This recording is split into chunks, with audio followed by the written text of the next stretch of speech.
सदा प्रभुंकर महत् नाम को आमने धन्यवाद दो प्रशंसा करू गौरव करू कारण से प्रशंसा स्तुति वंदना पाइबार एकमात्र प्रभु अटंती पुणी आपण मानक मध्य मोर भक्तिपूर्ण नमस्कार प्रदान पूर्वक आज रही शनिवार बाइबल अध्ययन उपासना को स्वागत जनाए। प्रिय बंधु माने गत दीर्घ दिन धरी आमने प्रकाशित पुस्तक अध्ययन करी आसुछु। कटक ओडिया बाप्टिस्ट मंडलीर शनिवार बाइबल अध्ययन उपासना रे आपण मानकर सहयोग आपण मानकर प्रार्थना पई निश्चित भाव में आमने धन्यवाद अटू। आमने दानिएल पुस्तक अध्ययन करूथिलु। दानिएल पुस्तकर शेष परे वर्तमान प्रकाशित पुस्तकर 15 अध्याय पर्यंत आमने चिंता आलोचना करी आसीअछु। प्रकाशित पुस्तक नूतन नियम मध्यरे बा बाइबल मध्यरे एक विशेष पुस्तक भाव में आमने जानू। सेही पुस्तकर निगूढ़ रहस्य सबु बुझिबा एते सहज नुह, किंतु पवित्र आत्मा मान को साहाय्य करूचंती जहा फल रे आमने ताकू बुझी पारुचु, चेष्टा करूचु बुझिबा पई, पुणी अनेक विषय को ग्रहण करिबा पई मध्य प्रभु आम मान को साहाय्य करूचंती। आसंतु आजिर उपासना आरंभ करिबा पूर्वरु प्रभुंक पाद तळ को जिबा, पुणी प्रार्थना करिबा। प्रेममय स्वर्गस्थ पिता, तुमर असीमित ज्ञान पई आमने धन्यवाद दउछु। मनुष्य को मध्य तुम्हें सही प्रकार भाव में ज्ञान देल, जेपरी आदम समस्त पशु पक्षी कीट पतंग समस्त सृष्टि को प्रभु से नाम दे पारिला, किंतु पापर प्रवेश रे आमने मूर्ख हेलु, अबाध्य हेलु, आलस्यतारे परिपूर्ण हेलु। एपरी एक अभिशप्त जीवन नहीं जगत मध्य वास करुचु। आत्मिक भाव में मृत होई जीवन काटुथिबा बेले प्रिय प्रभु तुमर पवित्र आत्मा द्वारा पुणी थरे आम मान को पुनर्जन्म हेबाकु देल। तुमर से ईश्वरंकर वाक्य द्वारा तुमर अनुग्रह रे विश्वास द्वारा आमने परित्राण पाइछु। आज मंडली बोली आमे नामित अटु प्रभु। तथापि प्रतिदिन यात्रा रे आमानकर जीवन आमानकर पथरे प्रभु खसड़ा हेइथिबारु, धूली हेइथिबारु, प्रभु महिला रे परिपूर्ण हेइथिबारु प्रभु आमने केते थर झुंटी पड़ुछु, केते थर प्रभु आमानकर पाद अपरिष्कृत होउछि। प्रभु ए समय रे आमान को तुम्हें वाक्य द्वारा धौत करुछ बोली धन्यवाद दउछु। प्रिय प्रभु प्रार्थना करुछु, प्रकाशित पुस्तक परि वाक्य को अध्ययन करबा पय जे आमने प्रस्तुत अछु, किंतु तुमर सहाय्य बिना, तुमर पवित्र आत्मांकर शिक्षा बिना प्रभु आमने ताको बुझिबा सहज नुहे। प्रभु को तुम्हें दया करो। श्रोता वक्ता प्रत्येक सहित तुम्हें रुह। आज जो माने जो अवस्था रे वाक्य शुणुचंती प्रभु प्रत्येक को तुम्हें कथा कह बोली प्रार्थना करुछु। यांत्रिक त्रुटि रु, करेंट समस्या रु, नेटवर्क प्रॉब्लम रु प्रभु तुम्हें आमान को उद्धार करो।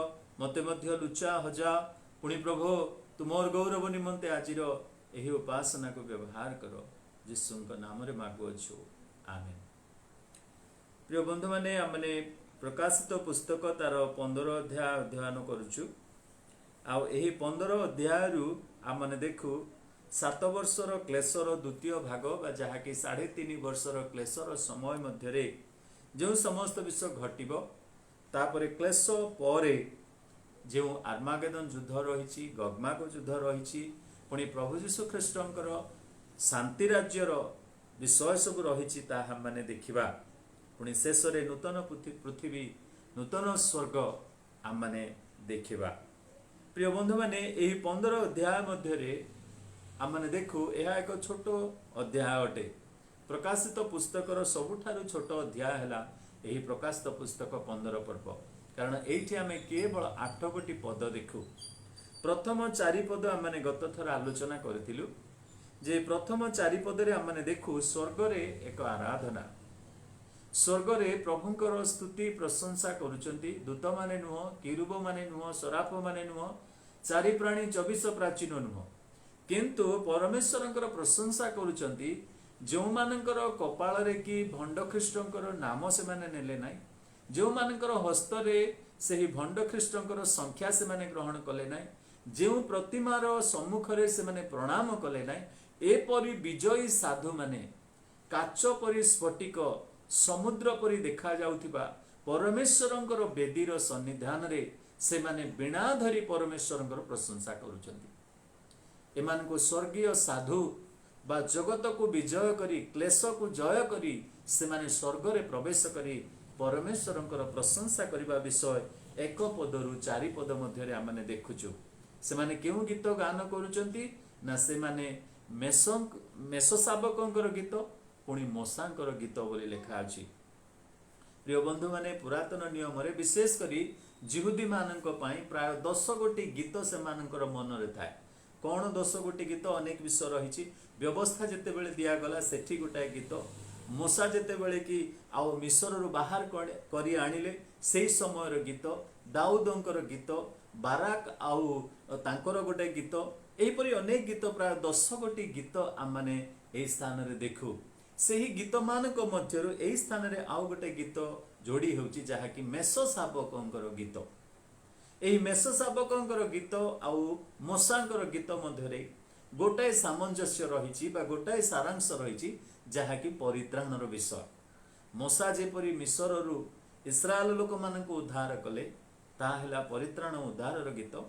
सेहीपरि प्रभु जीशु ख्रीष्ट जे ईश्वरंकर मेष शावक से जे समस्त जनता को पाप मध्यरु बाहर करी आनी से तांकरी परिवारभुक्त कराइले ताहा मध्य परित्राणर गीत। तेणु परित्राणर गीत, विजयर गीत, परमेश्वरंकर प्रशंसा करी स्वर्ग रे से माने गीत गान करुचंती। एहा मध्य आमान निमंते प्रोत्साहनर विषय, कारण ख्रीष्ट विश्वासी विश्वासिनी माने गीत स्तुति प्रशंसा द्वारा जीवन रे परमेश्वरंकर गौरव करिबा पई प्रभु सब बेले अपेक्षा करिथांती। दुख समय रे हो, विषाद समय रे हो कि आनंद समय रे हो, ख्रीष्ट विश्वासी माने गीत स्तुति प्रशंसा द्वारा प्रभुंकर गौरव प्रशंसा करिया पई प्रभु अपेक्षा करुचंती। काहे कि स्वर्ग रे से माने बिना धरी आउ प्रशंसा करुचंती, कारण जोहन लेखुचंती स्वर्ग रे मु आउ एक महा अद्भुत लक्षण देखिली। कौन से लक्षण ना परमेश्वरंकर शेष क्रोध जे सप्त पात्र ढला जीव पृथ्वी उपरे, आउ सेही क्रोधर पात्र ढला जीवार समय आसी जीवारु स्वर्ग रे वर्तमान प्रशंसा हेउची। कारण हम माने प्रकाशित पुस्तक रे देखिचु जे परमेश्वरंकर बेदी तले साधु मानकर आत्मा परमेश्वरंक निकट रे अळी करी कहउचंती, प्रभु आउ केते काल तुमे आमानकर रक्तपातर प्रतिशोध तुमे नेबो नाही, आउ केते काल अपेक्षा करिवो बोली से माने प्रभु परमेश्वरंक ठारे प्रार्थना करुचंती। किंतु वर्तमान समय आसीची एही क्लेशर शेष समय आड़कू परमेश्वरंकर शेष क्रोध जे एही सप्त पात्र क्रोधर पात्र जगत उपरे ढला जीव। आज आमने चिंता करिबा सेही 5 पदरु 8 पद पर्यंत, जहाँकि अति अल्प अंश, अति क्षुद्र अंश। एही अंश मध्यरे आमने चिंता करिबा जे आगामी क्रोधर आविर्भाव बा आगामी क्रोध। एही आगामी क्रोध जदि आपण माने माथ्यू लिखित सुसमाचार तार 3 अध्याय को जिबे सेही स्थान रे आपण माने पाई परिबे। बाप्तिजक जहन जेते बेले कि मन परिवर्तन कर, कारण स्वर्ग राज्य सन्निकट कही से प्रचार करुथिले तांकर साक्ष्यमय जीवन, तांकर पवित्र आत्मा रे परिपूर्णर जीवन, पुणे तांकर सेही निष्ठार जीवन द्वारा से ईश्वरंक द्वारा प्रेरित होई लोक मानकु मन परिवर्तनर वाक्य प्रचार करी से मानकु जल रे डुबान देउथिले। एही परि समय रे जेते बेले साधुकी आउ फारुसी माने मध्य आसुचंती बाप्तिजक जहनकर निकटकू, सेही समय रे जहन कहउचंती, रे काल सर्पर वंश आगामी क्रोधर पलायन करिबा पई किए तुमको चेतना देला।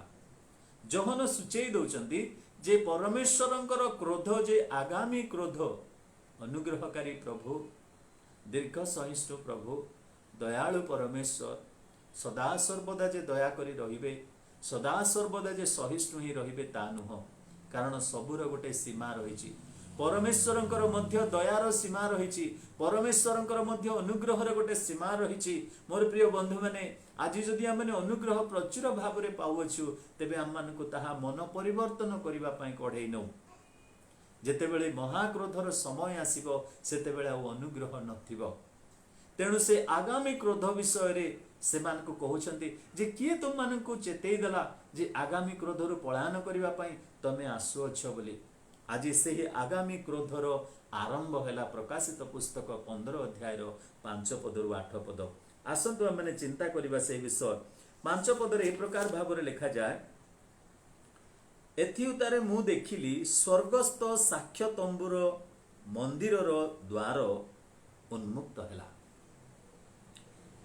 स्वर्गस्थ साक्ष्य तंबुर मंदिरर द्वार उन्मुक्त हैला। स्वर्गरे गोटाए मंदिर अछि, आमे निश्चित भाबरे ताहा स्पष्ट भाबरे जानू जे स्वर्गरे एक मंदिर रहिछि। तेबे सेही मंदिरर नाम आमे देखू साक्ष्य तंबुर मंदिरर, आउ सेही मंदिरर द्वार उन्मुक्त हेउछि। साक्ष्य तंबुर मंदिर, प्रिय बंधु माने सेही साक्ष्य तंबुर मंदिर अर्थात जहाको आमने नियम सिंधुकर उपस्थिति को बुझाए। मंदिरर महापवित्र स्थान रे एक क्षुद्र पेड़ीटीए बा बॉक्सटीए आमने सिंधुकटीए देखू, जेउ सिंधुकरे कि दुई फलकरे लिखित परमेश्वरंकर 10 आज्ञा, पुणी मूसांकर जष्टि एवं किछि स्वर्गीय माना ताकू संग्रह करी सेही स्थान रे रखा जाई अछि। आउ ताहा मंदिरर महापवित्र स्थान रे रखा जाई था। आउ ताकू किरुब सराफ मानकर सुरक्षा मध्य रे सेही नियम सिंधुक रखा जाई था। तबे आज एही स्थान रे हमने देखू जे सेही साक्ष्य तंबुर मंदिर उन्मुक्त होई अछि। जदि हमने देखिबा 11 पर्वर 19 पदरे सेथिरे लेखा अछि, आउ थरे स्वर्गरे मंदिर खोला गला बोली लेखा अछि 19 पदरे। सेते बेले स्वर्गरे थिबा ईश्वरंकर मंदिर उन्मुक्त हैला ओ ताहांको मंदिर मध्यरे ताहांको नियम सिंधुक दृष्ट हैला। काहे कि मंदिरर सेही महापवित्र स्थान देखा जाउची, कारण प्रांगण गोटे अछि, पवित्र स्थान गोटे अछि, तापरे महापवित्र स्थान अछि। किंतु मंदिर जेतेबेले स्वर्गरे खोला जाउची आउ प्रांगण नाही कि पवित्र स्थान नाही, कारण सीधा सड़क महापवित्र स्थानटी दृश्यमान हेउची, जहन ताकू देखुचंती। पुणी विद्युत विभिन्न स्वर मेघ गर्जन भूमिकंप ओ महाशिला वृष्टि हैला। आज ए स्थान रे मध्य जहन आउ थरे से सेही ईश्वरंकर मंदिरर साक्ष्य तंबुर द्वार उन्मुक्त हैला, माने महापवित्र स्थानर द्वार उन्मुक्त हैला। एठी मु गोटे कथा कहिबाकू चाहे, जदि आम माने ए प्रकाशित पुस्तक 13 अध्याय 13 पद पढ़िबा, जेतेबेले भंड ख्रीष्ट ए जगत मध्यरे तांकर शासन आरंभ करिवे, सेतेबेले मंदिर को से आपणार अधिकार मध्यरे रखिबे। मंदिर रे आपणार प्रतिमा रखी समस्तंकु तांको सम्मुखरे प्रणाम करिबा पई से बाध्य करेबे बोली 12 एवं 13 पदरे 13-14 पदरे लिखा अछि। तेबे एपरि मंदिर को जेतेबेले कब्जा करी बसिचंती भंड ख्रीष्ट जगत मध्यरे, परमेश्वर स्वर्गीय मंदिर बा साक्ष्य तंबुर मंदिर जहन को देखौचंती। एतिकी कहउचंती, देख जहन जगतर मंदिर रे भंड ख्रीष्ट कुष्ठ विषय, अपवित्र विषय, अशुचि विषय सब करी लोक मानक बाध्य करउची प्रतिमा को प्रणाम करिया पई, किंतु स्वर्गर मंदिर को से स्पर्श करि पारिबो नाही। ठीक सही परि मोर प्रिय बंधु माने, आज आमनकर जागतिक भावरे जो मंडली गृह आमे देखू, जो मंदिर को आमने देखू, ताकू आज शैतानिक लोक माने जदि ताकू अधिकार करूचंती, ताहा तो स्वाभाविक विषय। किंतु आमनकर हृदय रूपक मंदिर को से माने जे परि की कब्जा न करिवे, से माने जे परि की आउ ता अधिकार न करिवे, सेथिपाई आमने जाग्रत रहिबार आवश्यक रहिअछि। जदि एही भंड ख्रीष्ट ईश्वरंक विरुद्ध रे किछि करिवो, से कोन करिवो ना ईश्वर निंदा मात्र करिवो। 13 पर्वर 6 पदरे लिखा अछि जे से ईश्वर निंदा को सेथिरे से मुख फिटाई ईश्वर निंदार कथा कही ताहांको नाम ताहांको तंबु पुणी स्वर्ग निवासी मानकर निंदा कला। तेबे एही नियम सिंधुक जहाँकि गणना पुस्तक 10 पर्वर 11 पदरे तार विवरण सब लिखा जाए, एही नियम सिंधुक थिबा स्थान को वर्तमान जहन स्पष्ट भावरे देखुचंती। मोर प्रिय बंधु माने, जो माने शुद्धचित लोक माने ईश्वरंको तो दर्शन पाइबे, ईश्वरंकर पवित्र विषय सब मध्य से माने दर्शन पाइबे। जहन सीधा सड़क वर्तमान से ही नियम सिंधुक महापवित्र स्थानटी को से कौन करुचंती, दर्शन करुअछंती। प्रिय बंधु माने, व्यवस्था सफलकारी केही नाहंती। एही जगत रे समस्त व्यवस्था पालन करिबा नारे बा व्यवस्था को ग्रहण करने ना रे समस्ते पाप कलु से समय प्रभु परमेश्वर नियम सिंधुक को नहीं स्वर्ग को चली जाइछंती केमिति गला केतेबेले गला किपरि भाबरे गला ताहा चिंता करिवार आम पाखरे समय नाही किंतु आमे एतिकी निश्चित अटु जे नियम सिंधुक वर्तमान आ जगत मध्य नाही ताहा जहन्नम को परमेश्वर स्वर्ग रे थिबार देखौछंती 6 पदरे आमने देखिबा ए 15 अध्याय 6 पदरे आउ मंदिर रु सेही सप्त क्लेशधारी सप्तदूत बाहरी आसिले एही सप्तदूत जहाँकि सप्त क्लेश बा सप्त क्रोधर पानपात्र धरी आउ से माने बाहरी आसुचंती एही सप्तदूत सप्त क्लेश ताहा गोटे सिद्ध संख्या को बुझाए तार अर्थ एहा परे आउ परमेश्वरंकर क्रोध नाही एहा परमेश्वरंकर शेष क्रोध बोली मध्य ता प्रकाशित वाक्य रे लेखा जाए आउ मंदिर रु सेही सप्त क्लेशधारी सप्तदूत बाहरी आसे वर्तमान एही 7 गोटी दूत से माने होउछंती परमेश्वरंकर क्रोध को जगत मध्य ढाळिबा पई से माने प्रस्तुत अछंती आउ से माने बाहरी आसुचंती से माने केमती देखा जाउछंती तांको विषय रे 6 पदरे लेखा अछि से माने मणि खचित निर्मल और उज्जवल मसिना वस्त्र परिहित पुणी से मानकर वक्षस्थल रे सुवर्ण पटुका बद्ध होई अछि प्रिय बंधु माने से माने एपरि एक वस्त्र शुभ्र वस्त्र परिधान करिसंती शुभ्र पुणी सूक्ष्म मसिना वस्त्र से माने परिधान करिसंती जहा कि गोटे जाजकर वस्त्र को निदर्शन करे बा सूचई दिए पुणी वक्षस्थल रे सुवर्ण पटुका जहा कि जने राजांकर वस्त्र को सूचई देई थाए मोर प्रिय बंधु माने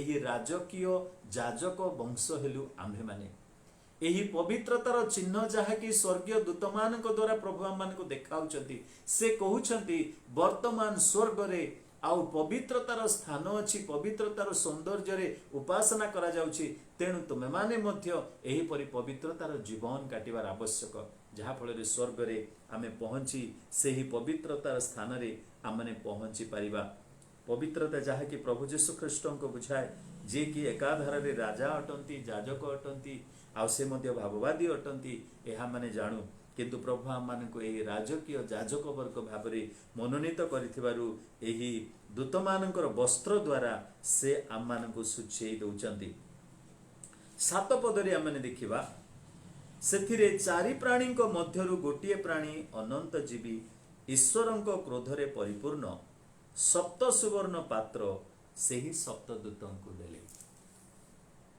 सेथिरे चारि प्राणी मध्यरु एही चारि प्राणी किए ईश्वरंक वाक्य रे प्रकाशित पुस्तक रे आपण माने बारंबार देखिबे एही चारि प्राणी विषय रे एमानकु आमने किरूब सराफ बोली ग्रहण करिथाओ एही किरूब सराफ माने जो माने कि परमेश्वरंकर पवित्रता को से माने गार्ड करंती बा सुरक्षा दियंती नियम सिंधुकर उपरे मध्य किरूब सराफंकर आउ से दूत मानकर मूर्ति रखा जाइथिला बा तांकु परस्पर दुहिंकर आउ मस्तक को जोड़ी दे सेही नियम सिंधुक उपरे से मानको रखा जाइथिला अर्थात नियम सिंधुकरे थिबा व्यवस्था बा ईश्वरंकर वाक्य जेउ वाक्य द्वारा सृष्टि हैला जेउ वाक्य द्वारा परित्राण मध्य हैला एही परित्राण एवं सृष्टिर संपर्क अटंती एही किरूब एवं सराफ तेणुकरी वर्तमान से माने आउ चारि प्राणी जहाँकर विषय मध्य लेखा अछि जदि प्रकाशित पुस्तक आमे 4 पर्व रे देखिबा से मानकर मुख जनकर सिंह परी से मानकर मुख जनकर आउ बलद परी बा गाई परी आउ गोटे मुख से मानकर मनुष्य पुत्र परी आउ गोटे मुख से मानकर उड़ंता उक्रोश पक्षी परी बोली प्रकाशित पुस्तक 4 पर्व रे आमने देखु एही चारि प्राणी मध्य जदि आमने चारि मंगल सुसमाचार सहित तुलना करिबा ठीक से ही विषय आपण माने देखिबे माथ्यू पुस्तक रे प्रभु यीशु को राजा रूपे तांको दर्शाई दिया जाउची बा छवि दिया जाउची से सिंह परी किंतु मार्क लिखित सुसमाचार रे से बलद परी जणे दास परी जे कि आउ भार वहन करी कार्य करे जदि लूक पुस्तक रे आमने देखिबा से मनुष्य पुत्र बोली संपूर्ण रूपे मनुष्य पुणी जहन पुस्तक रे जदि देखिबा से उड़ंता उत्कृष पक्षी परी जहा कि ईश्वरंकर संतान बोली आमने 4 मंगल सुसमाचार रे देखु तेबे एही चारि प्राणी से मानक मध्यरु गोटिए प्राणी जे कि अनंत जीवी मोर प्रिय बंधु माने चारि प्राणींकर मध्यरु गोटाए प्राणी प्रतिनिधित्व करी वर्तमान सेही सप्त क्रोधर पात्र सप्त दूतंकु कौन करुचंती ना प्रदान करुचंती। एही सप्त क्रोध जहाँकि सप्तम तुरी जेतेबेले ध्वनि कराजिबो एही सप्तम क्रोधर पात्र मध्य आउ दूत मानक प्रदान कराजिबो से माने ढाळिबे जहाँकि 16 पर्वरु आमाने ताकू देखिबा। तेबे एही क्रोधर पात्र वर्तमान जगत को पान करने को पड़िबो। शयतान तार महाक्रोधरे से कौन करुची जगत को ओल्है आसीची बोली वाक्य रे लिखा अछि। आउ जेतेबेले से महाक्रोधरे ओल्है आसीची आउ से कौन करुची ना से जेपरि की समग्र जगत को विनाश करिबो सेति पय से चेष्टा करुची।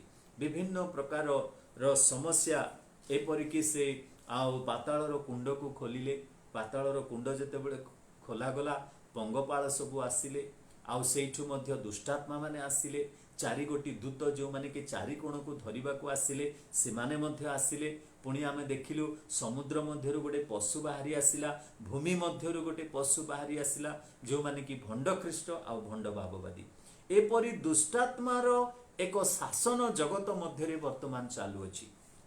अर्थात से क्लेश समय रे चालिबो आउ समग्र जगत को आपणार अधिकार मध्यरे जेतेबेले एही शयतान एवं तार दुष्टात्मा माने सब अख्तियार करिथिबे सेही समय प्रभु मध्य आपणार महाक्रोध कौन करुचंती स्वर्ग रु ढाळुचंती। कि कष्टर समय कि क्लेशर समय कि दुखर समय हेबो मोर प्रिय बंधु माने आज किंतु आम माने सेही क्लेशर रक्षा पाई परिबा जदि प्रभु जीशु को आमे ग्रहण करिबा। आज अनुग्रहर समय हेइथिबारु प्रभु अनुग्रहर आउ से आम माने को अनुग्रहर जुग मध्य रखिथिबारु आज जदि आमने प्रभु जीशु को ग्रहण करिबा तेबे निश्चित भावरे आगामी क्रोधरु आमे पलायन करि परिबा। तेबे स्थान रे सप्त सुवर्ण पात्र से ही सप्त दूतों को से कौन करुचंती देले।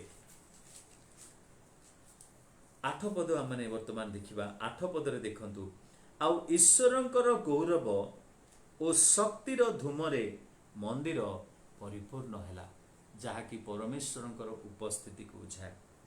ईश्वरंकर गौरव ओ शक्तिर धूमरे मंदिर परिपूर्ण हैला।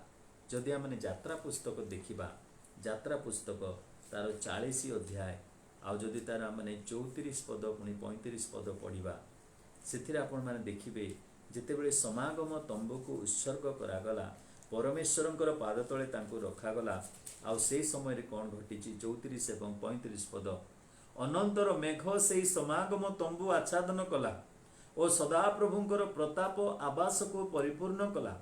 तहिरे मूसा समागम तंबुरे प्रवेश करि पारिले नाही कारण मेघ तहि उपरे अवस्थित करिथिला और सदा प्रभुंकर प्रताप आवास को परिपूर्ण करिथिला।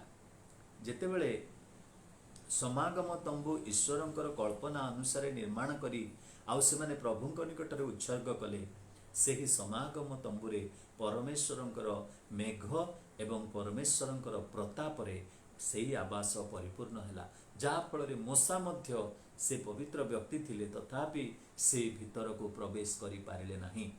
परमेश्वर चाहंती तांको मंदिर रे से संपूर्ण रूपे वास करिवा पाई संपूर्ण अधिकार से करिवा पाई जेपरि गोटे हृदय को मध्य से आपणार संपूर्ण अधिकार मध्य रखिबा को चाहंती।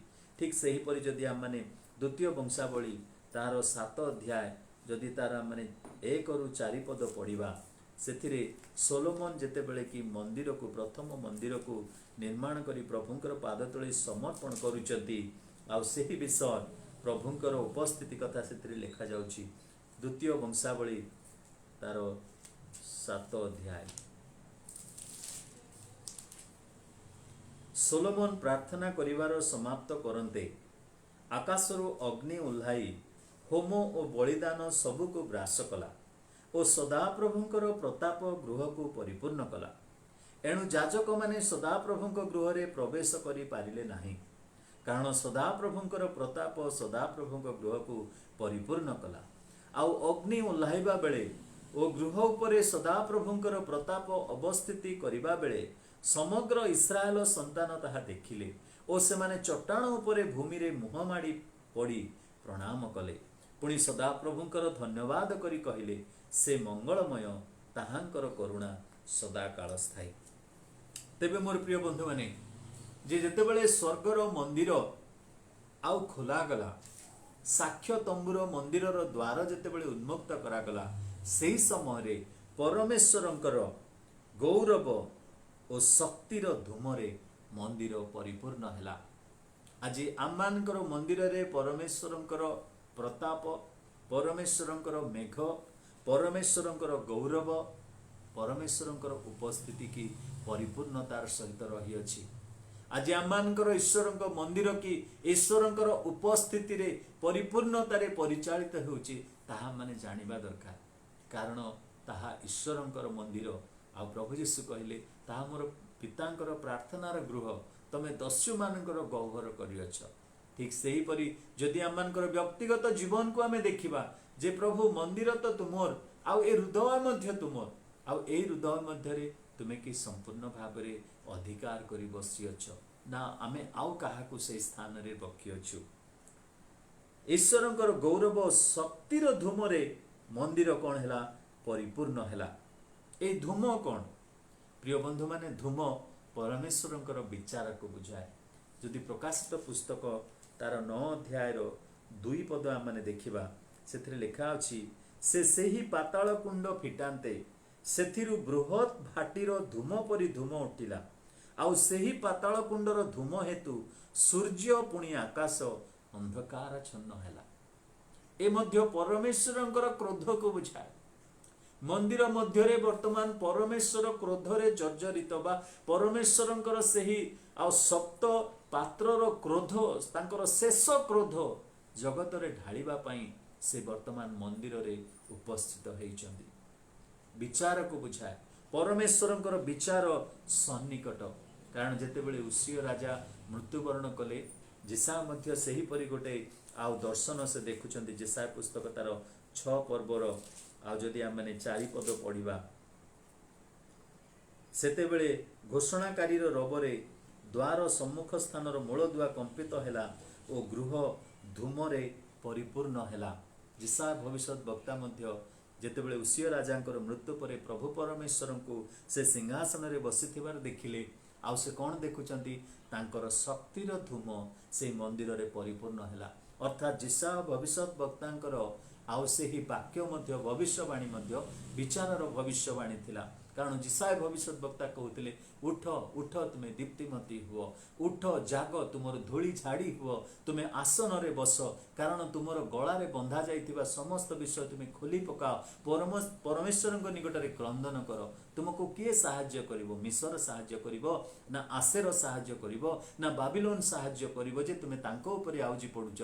हे इस्राएल तुमे उठ। एहा थिला जिसायंकर भविष्यवाणी। मोर प्रिय बंधु माने, आज मंदिर धूमरे परिपूर्ण, अर्थात परमेश्वरंकर क्रोधरे ताहा परिपूर्ण अटे, जेपरि कि ताहा जगत मध्यरे ढळा जीव। शेषरे आमने देखु जे सप्त दूतंक सप्त क्लेश समाप्त न हेबा पर्यंत केही मंदिर रे प्रवेश करि पारिले नाही। एही 7 गोटी पात्र ढळा जीवा पर्यंत सेही मंदिर को किछि समय निमंते कौन करा गला ना रोकी दिया गला। तार अर्थ कौन? जे मंदिर को जाए से याजकंक निकटरे आपणार पाप विषय प्रकाश करे। जेपरि कि मंदिर को जाए तार पाप क्षमा हेबो, तार प्रार्थना शुणा जीवो, तेणुकर से प्रार्थना करबा को जाए। मोर प्रिय बंधु माने, प्रार्थना करिवार समय शेष हो जाइछि। प्रार्थना आउ शुणा जीव नाइ से मंदिररु, आउ से मंदिररु परमेश्वरंकर अनुग्रह आसीबो नाइ, कारण ताहा शेष क्रोध बोली वाक्य रे लिखा अछि।